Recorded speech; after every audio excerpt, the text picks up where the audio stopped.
This is episode 380 of Jumblethink. T minus 10, 9, 8, 7, 6, 5, 4, 3, 2, 1.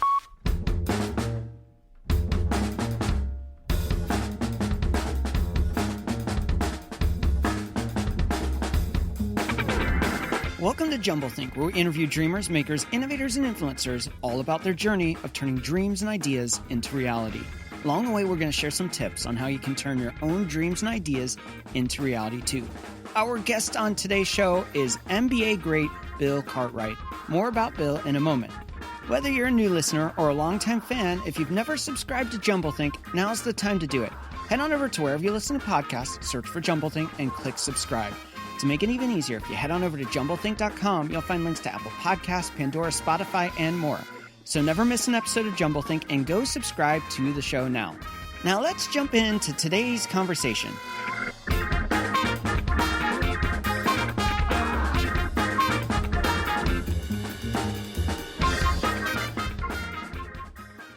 Hey there, friends. Welcome to Jumblethink. My name's Michael Woodward. I am your host, and we have an incredible conversation with NBA great Bill Cartwright coming up in a moment. But before we dive into that, I wanted to give you an update, especially for you who have been listening for a long time here at Jumblethink. Back in 2017, we started the podcast, and it's been an incredible journey. I've gotten the opportunity to talk to some incredible guests, been able to connect with some amazing listeners, and it's been a lot of fun. But what most people don't realize is that back when I started this in 2017, the podcast in audio format was never the dream. It was an idea on how to get to the dream. The dream was to do these shows, these conversations, and interviews in person on video. I'm excited to announce that we are getting ready to launch the first steps into that adventure. Now, the audio podcast isn't going away, but I wanted to make sure that you knew how to connect with the video format as we roll it out in the weeks to come. It is super easy. All you have to do is head on over to jumblethink.com/video. That's jumblethink.com/video, and it will take you right to the Jumblethink YouTube channel. When you get there, for right now, you'll see a lot of audio content there, just like you do in Apple Podcasts, Spotify, and Pandora. But in the next couple of weeks, you'll stop seeing audio and you'll start seeing video. Now, if you love the show in audio format for your drives or for listening while you work, you can still find those on Apple Podcasts, Spotify, Pandora, and all the usual suspects for podcasting. But with the addition of video, I think you're going to really enjoy some special things we have planned for stepping up our game and making the podcast even better, making it truly what I had dreamed to do in the beginning. I'm excited about this journey, and I hope you will join us in this new step, this new journey into the world of Jumblethink video. So don't miss a thing. Head on over to jumblethink.com/video and subscribe and turn that little bell alert on so that you'll catch every new Jumblethink interview in the amazing format of video. Today's show is pretty special to me. I'm sitting down with NBA great Bill Cartwright. I was born in 1981. And as a child of the 80s and early 90s, if you're like me, you probably remember there wasn't a lot going on. The internet didn't exist like it does today. There wasn't the amount of content that exists today. There wasn't a lot to do for a kid. But that made the time very special. Some of my favorite things to do growing up were riding bicycles and playing basketball. We had a great little basketball court set up in the backyard behind my parents' house, and I would just go out there and shoot basketball for hours on end. Of course, when I wasn't playing outside, one of my favorite pastimes was to watch basketball on TV. In the 80s, that meant tuning into the LA Lakers and Magic Johnson, one of my favorite players of all times, or watching the Celtics and Larry Bird. Of course, in the early 90s, that all changed with the Chicago Bulls and the Detroit Pistons and the rivalry there. All of us kids, especially the ones I knew, we fell in love with Michael Jordan and just the magic he brought to the basketball team. Now, a part of that team was a guy named Bill Cartwright. He was a center for the Chicago Bulls. He was an incredible player. He was an incredible coach. And beyond that, he's just an all-around nice guy. I'm super excited to have today's guest, Bill Cartwright, on the show. So let's go ahead and join the conversation we had with Bill Cartwright. Bill, thanks so much for joining us on Jumblethink. I am very pleased to be here. I was a Bulls fan. I was a Michael Jordan fan. I was the team fan, Scotty Pippen, everyone. So it is a massive honor to have you on the show. Well, I came along at a really interesting time because I was drafted in 79, 80 in the Magic Johnson draft. He was the first pick of the draft. David Greenwood, interesting, was second pick in the draft. I was the third pick. But out of that draft was this other guy by the name of Larry Bird. Yeah. So those guys really set the foundation of our league. Things that were really positive, team basketball, rivalries. So many things were made out of those two guys and coming into the league. So because if you remember our league before, we were really aggressive. Yeah. There were some drug issues in our league. Yeah. That really remained through the 80s. But the start of really positive things happened then. So it was special. You watch ESPN and they have the classic basketball games on, and there really was a shift during the 80s and 90s of what basketball meant to our culture, what it meant as a sport. Being a part of that, being a part of the transitional years where the NBA became just this massive powerhouse in culture and society. What was it like to be in that environment, to play at that level, to be a part of coaching changes, of player changes, and how the game was approached? Well, it was a little bit different than it is now. Just that we talked about player-wise, is that if guys went to a team, like I played for the Knicks for 9 years. Yeah. Even though I'm really noted for being a Bull, even though I was there for 6 years. But the big thing is that guys were identified with their teams. Guys didn't jump around. Coaches didn't jump around.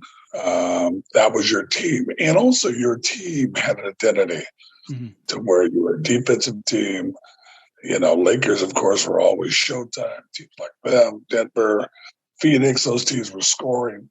So you had an identity that was really relatable to where you lived. We know if you're Chicago, you're a defensive team. You're tough, just like the Pistons, just like Philly, just like New York. They're chanting in the stands. They're telling you, this is who we are. Now, man, we don't really know who the hell the teams are now. They kind of just run up and down the floor and really playing the same style of basketball, which is interesting. Really try to get into that. Just try to watch it, but it's just a changing of the guard of the representative of the cities, who they are, who the teams are. Everybody knows them because they've been there so long. You feel like they're part of your family. So, it was a little bit different.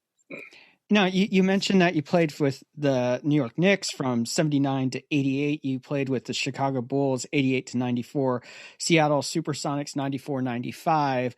You coached several teams. And you mentioned that identity of it was a family, it was a culture. Which of those teams did you feel like this was my family, who I most felt like it felt in as a team, as a player? The Bulls were magic, but was that the home for you?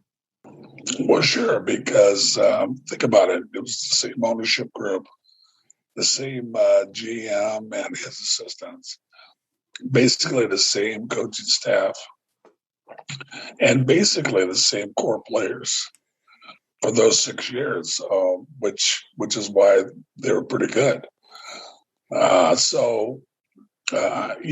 It was very stabilized. We're very successful. Won a boatload of games, as you know, won a few championships, which is always your ultimate goal. But just for a stabilizing force of what your family is and what they're supposed to be and who you represent. And luckily, Chicago's a great city. And even while we were there, I think about this, is that the culture of the city changed. It happened the first time when the Bears won a championship. Yeah. And the second time when we won a championship, because Chicago was known for something other than shooting people up. Yeah. So just really, really positive. And It just gave people really something great to view and watch and relate to. One of the things that really surprised me is as I did research, as I listened to other interviews, as I looked back at games, was that Phil Jackson, who is known as one of the great coaches of all time, both in Chicago but also LA, he played for the New York Knicks up until 78. You came in at 79. And then you go and play for him for Chicago as a player. Did you know Phil prior to coming to Chicago? Did you know his reputation? Like, what were the things you were hearing when you're playing for the Knicks from this guy who was a player? Now he's becoming a coach. Well, it's interesting. Doug Collins and Phil Jackson, I played against them both. Yeah. They both coached in Chicago. So of course, being a basketball guy, I knew of Phil.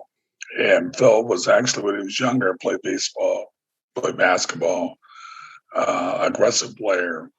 So, yeah, you know who they are. And Phil, later in his career, wanted to coach and let that be known. So, of course, we would never know that he would end up with the Bulls and winning a championship. What I should note is that the real genius, and think about how this would happen in Chicago. So Jerry Reinsdorf, the owner, hired Jerry Krause, who was a baseball guy, to be the general manager and president of the Chicago Bulls. Bizarre, but turns out to be great vision. And then along with that, when Jerry's hired, he hires Tex Winter, and he hires Al Vermeil. And Al Vermeil was a strength and conditioning coach at that time, the only strength and conditioning coach to win a NFL, Major League Baseball, and NBA championship. So he's like the godfather of training. And then also, along with that, he hired Phil Jackson as Doug Collins' assistant coach, which is brilliant. Phil's in the D League hanging out down there. Anybody could have hired him, but this guy had great vision. So to be able to do that along with hiring everybody, and I mean every single person in that organization and on our team except for Michael Jordan, is short of brilliant. Yeah. So that was our foundation of this guy to allow Phil to do what he did, to allow the players that we got to do what they did. But that all started with Jerry Reinsdorf and Jerry Krause. Yeah. And so Doug Collins is replaced by Phil Jackson, and Phil Jackson changes some of the philosophies. You even say that the triangle offense wasn't really from Doug or from Phil. That was actually from Jerry Krause. So how did that system was a system that had been around for years, but it was a system that seemed to really work for the Bulls. But it wasn't the coach that seemed to bring that to the forefront. How did that all happen? Well, that happened with the hiring of Tex from Jerry, and then having Phil having the vision to actually allow Tex to incorporate that offense. And it was something that Tex created. And it was all around offense. Non-traditional, except that you didn't call plays. You just played out of the system. And I got to tell you, it took a little bit for guys to get used to it. But I can remember, I think we played a game out west, and I think against Denver, and we carved them up. And then after that game, it was like, yeah, this offense is really, really good. And along with that, what I should note is that the Chicago Bulls, as I mentioned earlier, we are a defensive team. That's my basketball games. And look, it's important to have great offense, but the reason we were able to win is because we can guard. make it really tough for our opponent to score, in particular late. And also, and think about this, we played 10 guys. So we had a lot of guys to play. So we really had two teams out there. I call that they were our second group of starters. They were not only able to keep the lead, maintain it, and a lot of times extend it. So we had a lot of guys who were really great basketball players, and we had a full team of guys who were really good. Now, when the Bulls first came together in the years leading up to the 3 national championships, it was a young team. And a lot of players, you were the veteran on the team. You had the court time where a lot of the players coming, even including Michael Jordan, they were fresh to the NBA. How did the team really come together in such a way so quickly to be able to create a championship team with a bunch of people who didn't look on paper like the biggest stars in the world when it came to being so new to the league, so new to the system, so new to this kind of level of competition? Well, it took time. We got there at 88, and it did take us 2 years to overcome the dreaded Pistons, which is very, very normal. But after we were able to physically and mentally overcome that challenge, we won a lot of basketball games. So we figured out a lot of things in really a short period of time with a blended group of that were young and veteran team. And yeah, I was the old guy. I think it was like 32 or 3. So I was pretty much the old guy on the block. It was great, but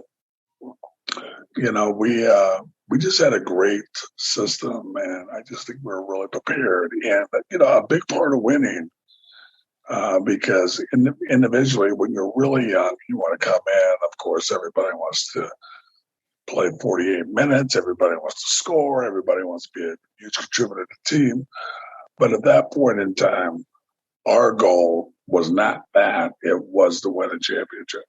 Yeah. So it was a great focus, and luckily, we had the right system, we had the right GM, we had the right coaches, we had the right players, and luckily enough, we had the best player in the league also, which also helps. There are a lot of teams that have great general managers, great owners, great players, great coaches that never really seem to click for some reason. You say that excellence is measured in inches. I love that quote. I think it's just a powerful representation. What does it take to go from we've got all the right players, we've got great coaching, we've got great owners, great management, to actually become an excellent organization? I think that what happened in Chicago was special. And I don't think that I think that people think similarly as opposed to our organization, but we thought differently. And I think that's a big part of the winning too, is that nobody else was running what we were running. Our GM didn't care particularly about what anybody else thought. It was pretty, as our owner, we were different thinkers. And I think that's what really made the difference, is that we didn't care what others thought. We cared about what we were doing, about what our goals were. And luckily, we had enough talent to back it up. So I think that is a good lesson especially for what's going on now, where you turn on a basketball game and you'll see guys running offense, and you'll turn the next game on. It's like, hey, didn't I just watch this game? They're running the same offense. So, years ago, your offense and maybe your defense were uniquely yours. Now it's it's kind of all the same stuff that what people deem are successful now, and it's an interesting mindset. I'll watch it.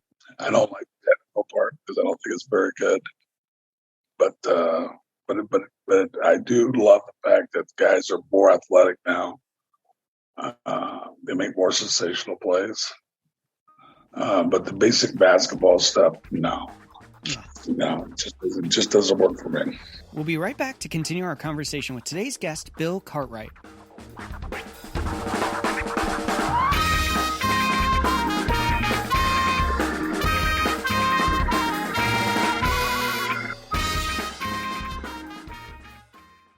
Chasing dreams and ideas is overwhelming. It's hard to do. Where do you start? How do you know if your dream or idea is worth chasing?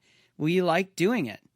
Here at JumbleThink, we wanted to help, and that's why we created the free Dreamer's Guide to Micro Experiments. This 5-step process is an easy tool you can use over a day, a week, or even a month to begin the process of turning those dreams and ideas into reality. Best of all, it's completely free, and all you have to do to get it is head on over to jumblethink.com and click the little pop-up that says download your free guide now. Start the process of turning those dreams into reality. Head on over to jumblethink.com and get your free guide today. Now let's jump back into today's conversation with Bill Cartwright.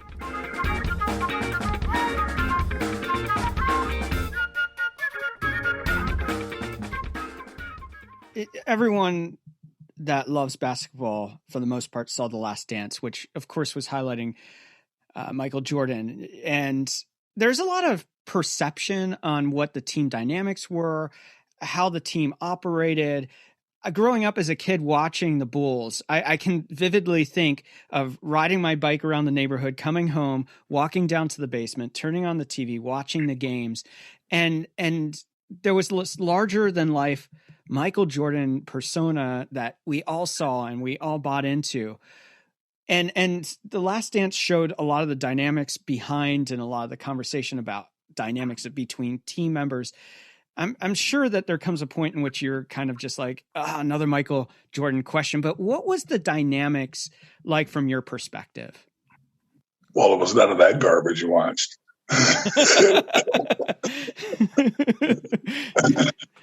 So, we've talked about, the fact that we had a great GM, great owner, GM, coach, and what you saw was one person's basically a long journey to win a championship. And, basically it was all 14 guys, coaches, GM, working together to win a championship. And for me, it was humor because a lot of things were said. I didn't see them, even though I was there. It was great humor. A lot of my teammates didn't appreciate it. They took it a little more seriously. But when you have that kind of situation where one person basically speaking about this is what's happening, kind of bears out the truth. But it would be like these guys it's during the season, these guys are playing golf and smoking cigars and drinking during the playoffs. No, that's not really what we do. Yeah. And, the episode about where you got sick eating pizza at 2 a.m, well, go to bed.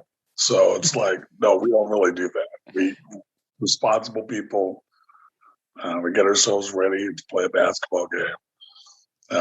There's a game report that decides what's going to happen during the game, and that's basically what happened. So I think it was great entertainment.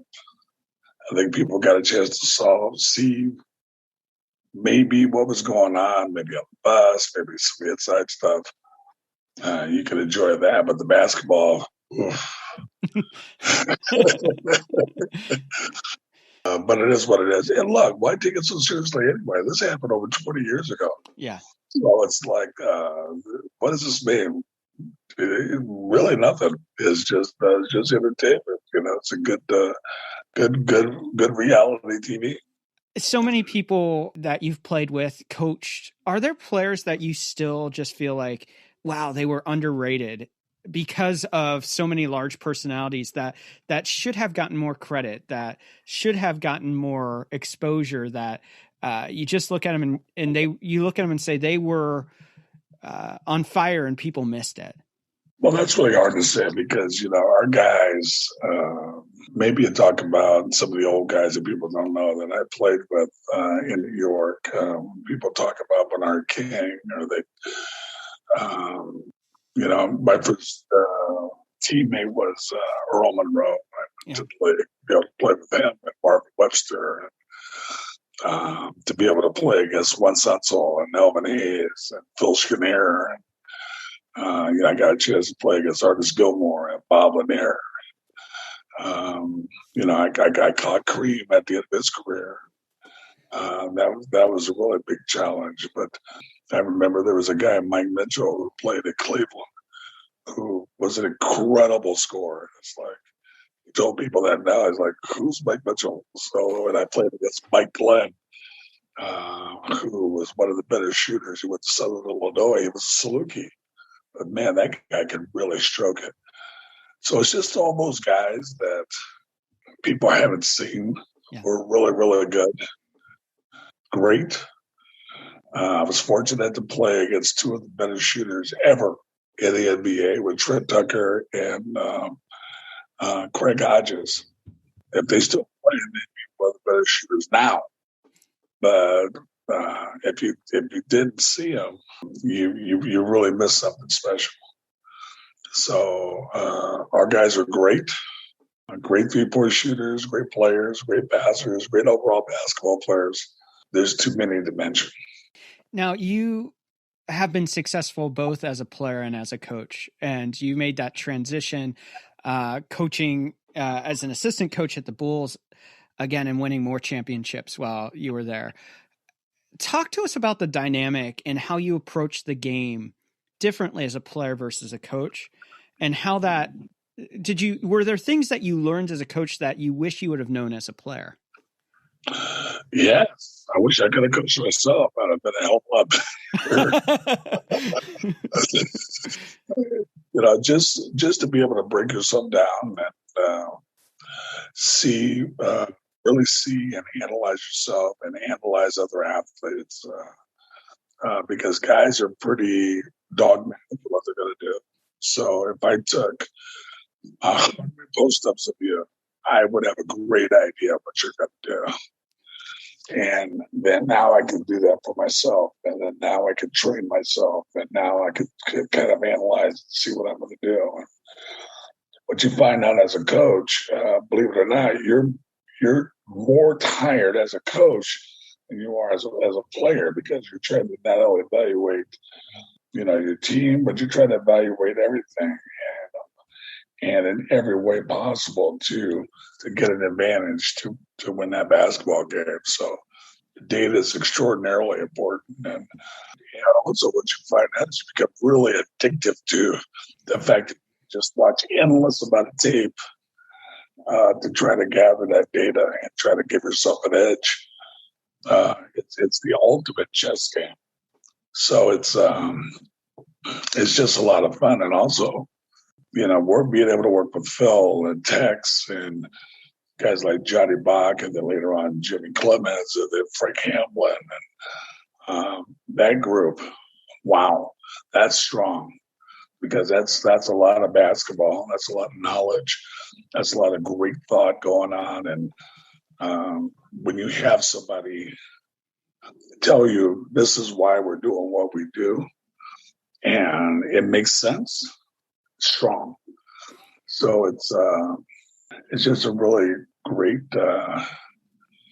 atmosphere. And plus, Phil's the era, coach being his assistant coach, it was great because it was just great thoughts. It was really those guys are really gracious to one another, really kind. Like a family. It was fun. It was a fun learning atmosphere. On an interview where you're talking with Will Perdue, you were talking about load management, and as a person that's played for so long, you talked about the power of knowing your body and knowing when you need to take a break. I think whether it's in business or whether it's in sports, whether it's in family, there are a lot of people who push themselves to extremes that they can't perform really at the level that they should. And so for you, as you learned the paces and the tempo of what you did, how did you get to a place where you really were feeling like you knew how the rhythms were right for you and how rest was actually better? Rest was better probably at the end of the year, just in the sense of when I was with the Bulls, because for one thing, it gave me a break. Even though I'm not a big rest guy because I need to stay in shape, and also not only physically but mentally, and also contact wise, because there's a certain hardness that you have as a player to be able to run into guys without going, ow, that hurts. So, but what it does, it gives other guys an opportunity to get in there and play significant minutes that you're going to need later on. And I'm a really big fan of playing a lot of different players, in particularly under pressure. So that now if somebody gets into foul trouble, your team's not really hindered because those guys have already played. For a lot of teams during the playoffs, they actually play fewer guys, where we would actually play more guys. So that's why you have guys like Bobby Hansen, who comes out in Portland and hits a big three. Judd Bushler comes during the playoffs. He hits a big shot during the playoffs. That our guys that came off the bench made significant contributions. So, and I can promise you, without that Portland series, we would have never won. We were down by 17, 18 points in the fourth quarter. Yeah.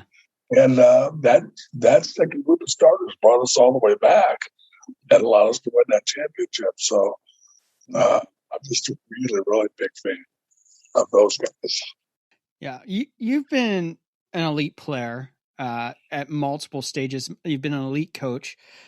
You've worked with Michael Jordan. You've worked with Shaquille O'Neal. You worked with Rodman. What sets people like you and Jordan and Shaquille O'Neal, and Rodman's kind of a whole different beast altogether, but what sets a good player away from an elite player, a player that just, there seems to be something special about them, that they can do things that other players can't? Is it talent? Is it focus? Is it a grind or desire to like, what is that magical sauce that brings that elite level to the top? Well, I think there's been a lot of guys going to the league. For one thing, you have something that's going to give you an edge, and what you do, whether it's your size, whether it's your ability to score, whether your ability to rebound, you can do something that most guys in the NBA have advanced because they can do something really well.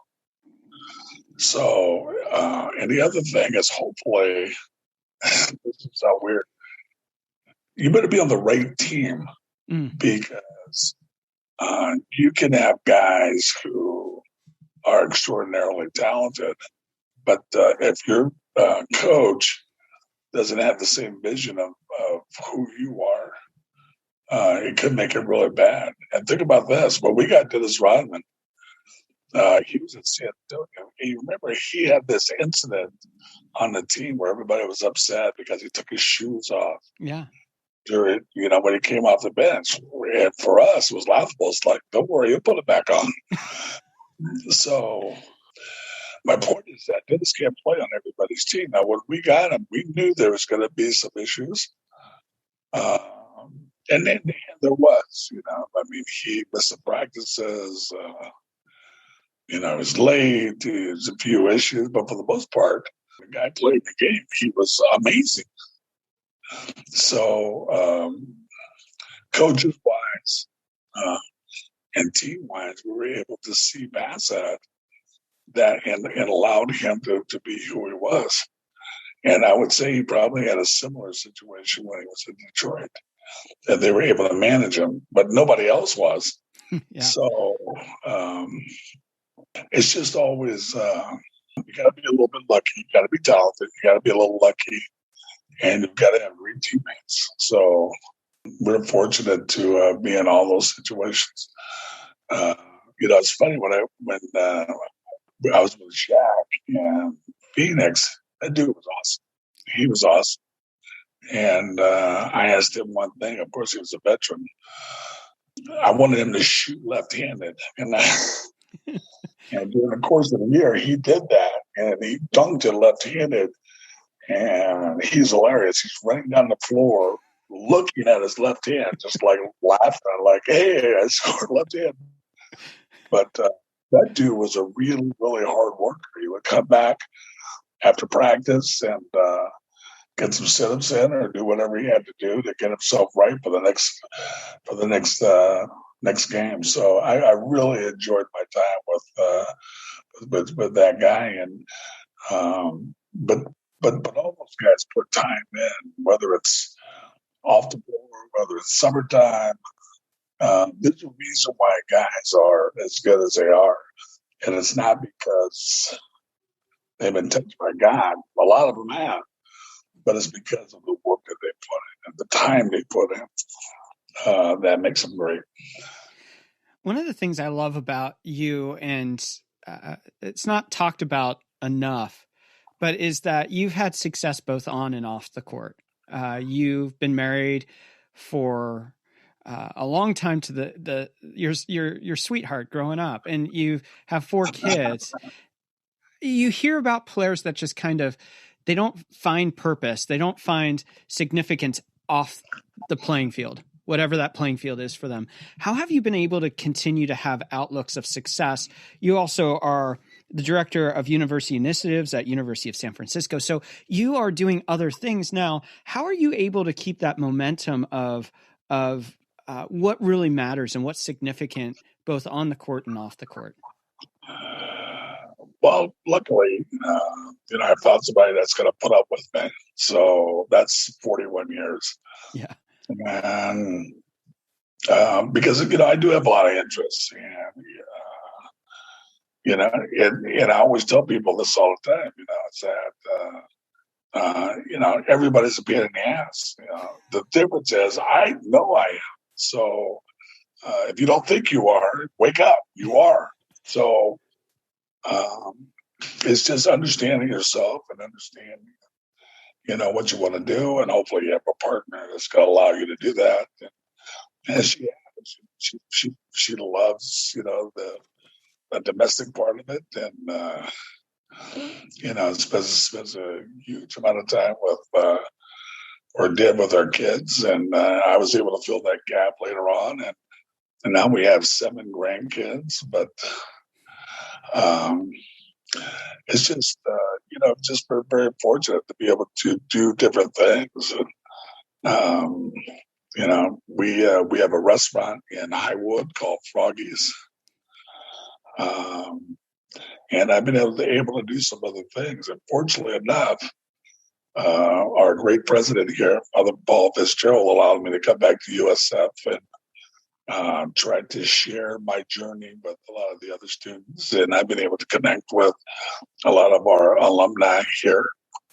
And this is a terrific, terrific place. So, we share a lot of the same values and thoughts of helping others and being able to participate in people's lives. So it's been excellent. So many championships that you've won. As a coach, you won 2, both with the Bulls, 3 as a player. Is there a championship that stands out in your mind as like, that's the one that's the most special to me? Well, in the NBA, probably the first one, because there's so much doubt around the fact that, even though we overcame the dreaded Pistons, that you're probably not going to win the championship series against the Lakers because it's just not your time. And think about this: we actually lost the first game in Chicago. So, and won the second one, and we were 1-1 going 3 games in LA. Yeah. So there's a lot of doubt, but and a lot of talk about there was going to be a sweep. Unfortunately, there was a sweep, but we swept them in LA. So, at one point in time, you get to always question yourself, and there's always what I like to call it. You have a moment of truth to say, look, are you giving your best effort? This is your best focus, and what are we going to need to do to be successful? So, is that kind of a measurement. And fortunately, we played, like I said, special team, special situations. We were able to get that done.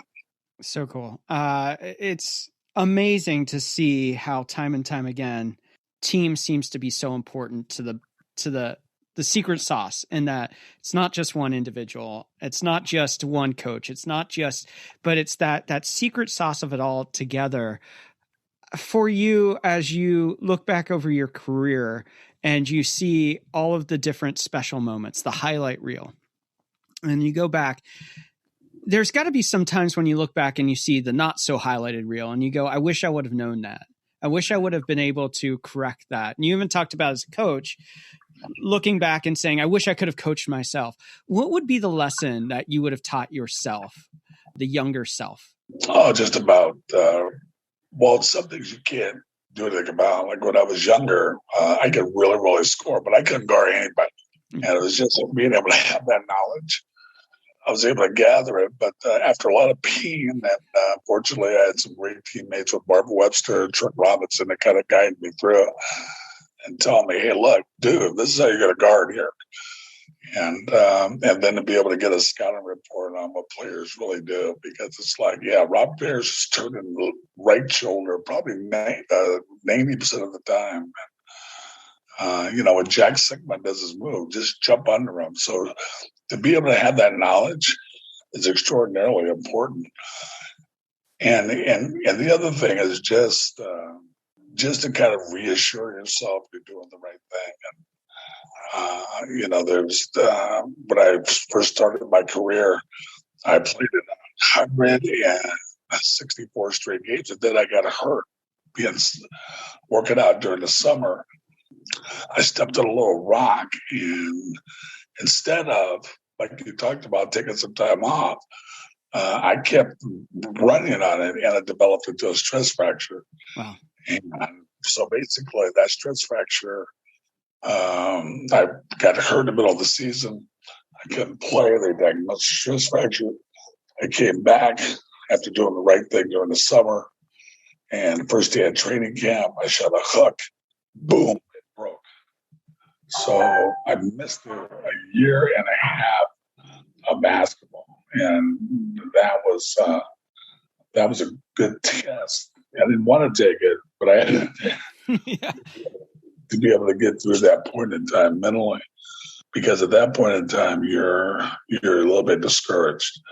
So just all those things to kind of reassure yourself everything's fine, you're going to come back fine, it's going to work out, because everybody has a different vision for you. The 9 years I was in New York, I had 4 different coaches. Yeah. So that's 4 different ideas of how you should be playing. And you've got to manage that somehow.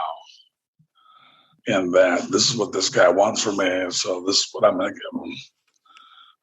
Luckily in Chicago, I only had 2 coaches, really one, because Doug wasn't there after the first year. So that's why the stability was so great. But yeah, you need you need a great mindset. You need knowledge. When you're in college, you kind of have a mentor. When you're in school, that's usually a senior to tell you what to do and how to play and how to feel or where to go. NBA, you don't have that. You're pretty much, at least in that situation, you're really on your own. You just kind of rock and roll from there. So, yeah, I would have loved to have talked to myself. I could have got a lot of things straight now. Saved a lot of pain along the way, too, I'm sure. A lot of pain, a lot of worry. I think that's one of the weird things. You say a lot of worry, and a lot of people, when they think of professional athletes, they think of they have it all figured out, or they know exactly what they're doing. They've been playing this all their life. They know exactly how to play the game. To hear somebody who plays at a high level say, I had worry, I think that would be shocking to some people. No, there's always worry, because there's always doubters out there telling you what you can't do. And naturally, those people should be ignored. But it's kind of a lightness on you where it's really high, and you have a lot of people depending on you. Not only yourself, you have your family, you have your friends. And then now, if you represent the city of Chicago, you got the entire city of Chicago and every Bulls fan on the planet looking at you. So you get evaluated. Now think about this. In your job, you get evaluated every day. Every day. And it's in the paper. Yeah. So that evaluation can be really, really good or it can be really bad. So it's just kind of how you handle that. And even in that, you've got to figure out how to handle yourself and try to keep yourself balanced because, I've had great days, I've had lousy days. And the truth is always somewhere in the middle. Yeah. So you've got to just keep that balance. We know you're not that good, and we know you're not that bad. Yeah. So just stay balanced and just work your butt off, and everything's going to be fine. We're going to take a break right here. When we come back, it is rapid fire questions.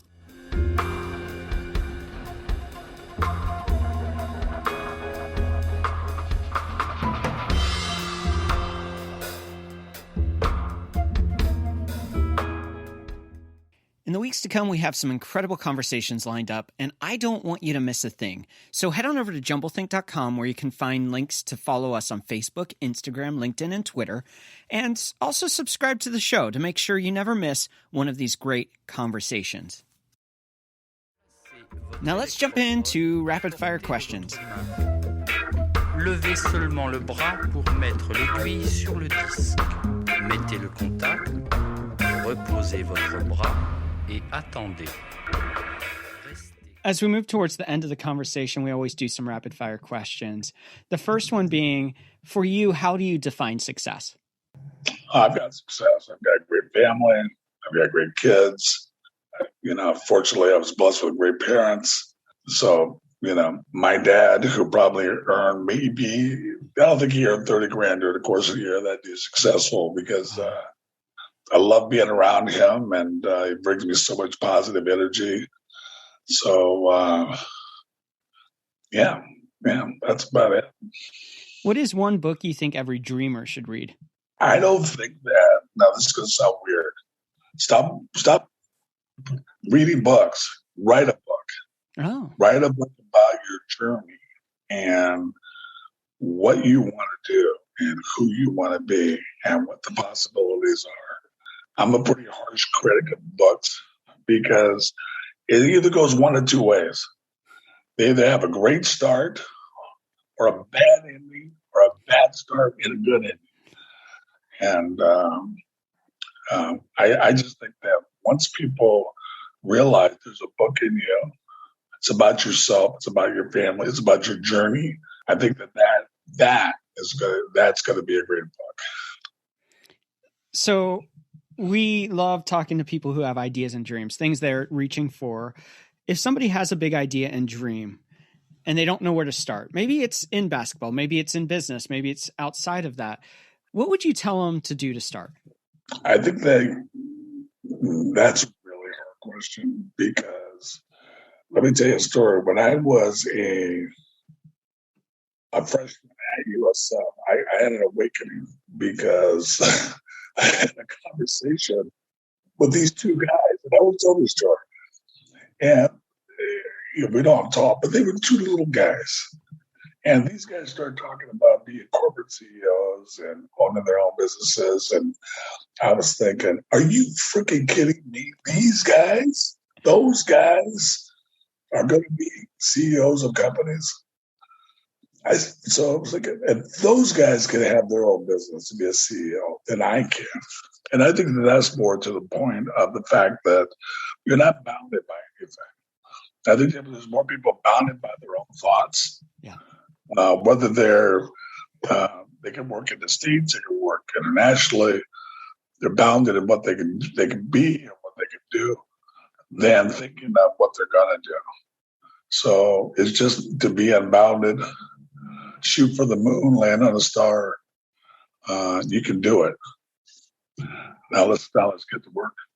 Yeah. What's one trend you're currently excited about? Trend I'm excited about is everybody loves tech. Yeah. I love the fact that this is so weird because I'm not a Facebook guy, but I do love the fact that I can communicate with somebody face to face and have a great conversation. Whether I just talked to a guy from Paris. We had a great basketball conversation. So I really love communication and to be able to stay in contact. And during the pandemic, I was able to, I have 6 sisters, to be able to stay in touch with them and just everything. So, the ability to stay in contact, to stay close, even though you're not. As we wrap up, we always close with this final rapid fire question, which is, what is one dream you're still wanting to fulfill in your own life? Well, I still love coaching basketball, and I have this vision of going back to that. But instead of that, I've always said that wherever I've been led there, whether it's playing basketball in high school, when I went to USF, I was kind of led there by whatever decision. Another, I got drafted by the Knicks, got traded to Chicago. I went to the Sonics. I went back to USF, finished grad school, was in Sacramento. I got led back to Chicago to coach. I wasn't looking to coach, but Jerry Krause basically talked me into that. I got talked into going to Jersey. I got talked into going to Phoenix. I came all the way back. I got talked into going to Japan to coach. The same thing happened with the Mexican national team. I came all the way back. And then under the circumstances, I'm back here at USF. So wherever I've been led there. Yeah. And that's what I really believe. So if that's supposed to happen, I think it will. If not, I don't mind being here. I love San Francisco. I love USF. And we'll just see kind of how that plays out. Bill, I really appreciate you taking time out. I grew up, like I said, watching you and your team play, and I've always been inspired by that. Even though I grew up in Pennsylvania, always have been a Bulls fan, always will be because of you and your team. So thanks for taking time out. It's been an honor. Well, thank you. I didn't know that. My mom's really from Pittsburgh, so you never know. We may be bonded. Yeah.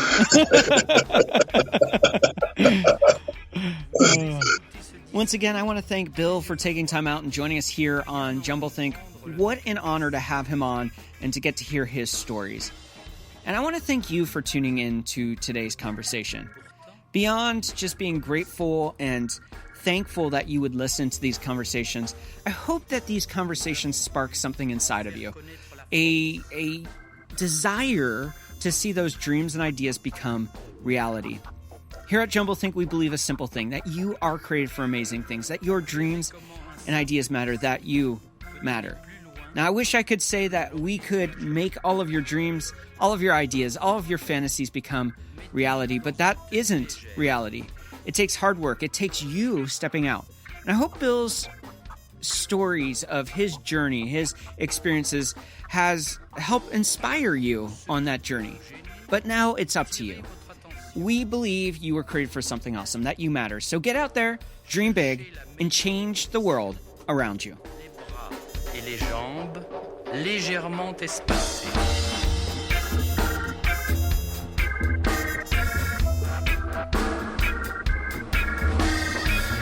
Étirez-vous doucement, mais complètement.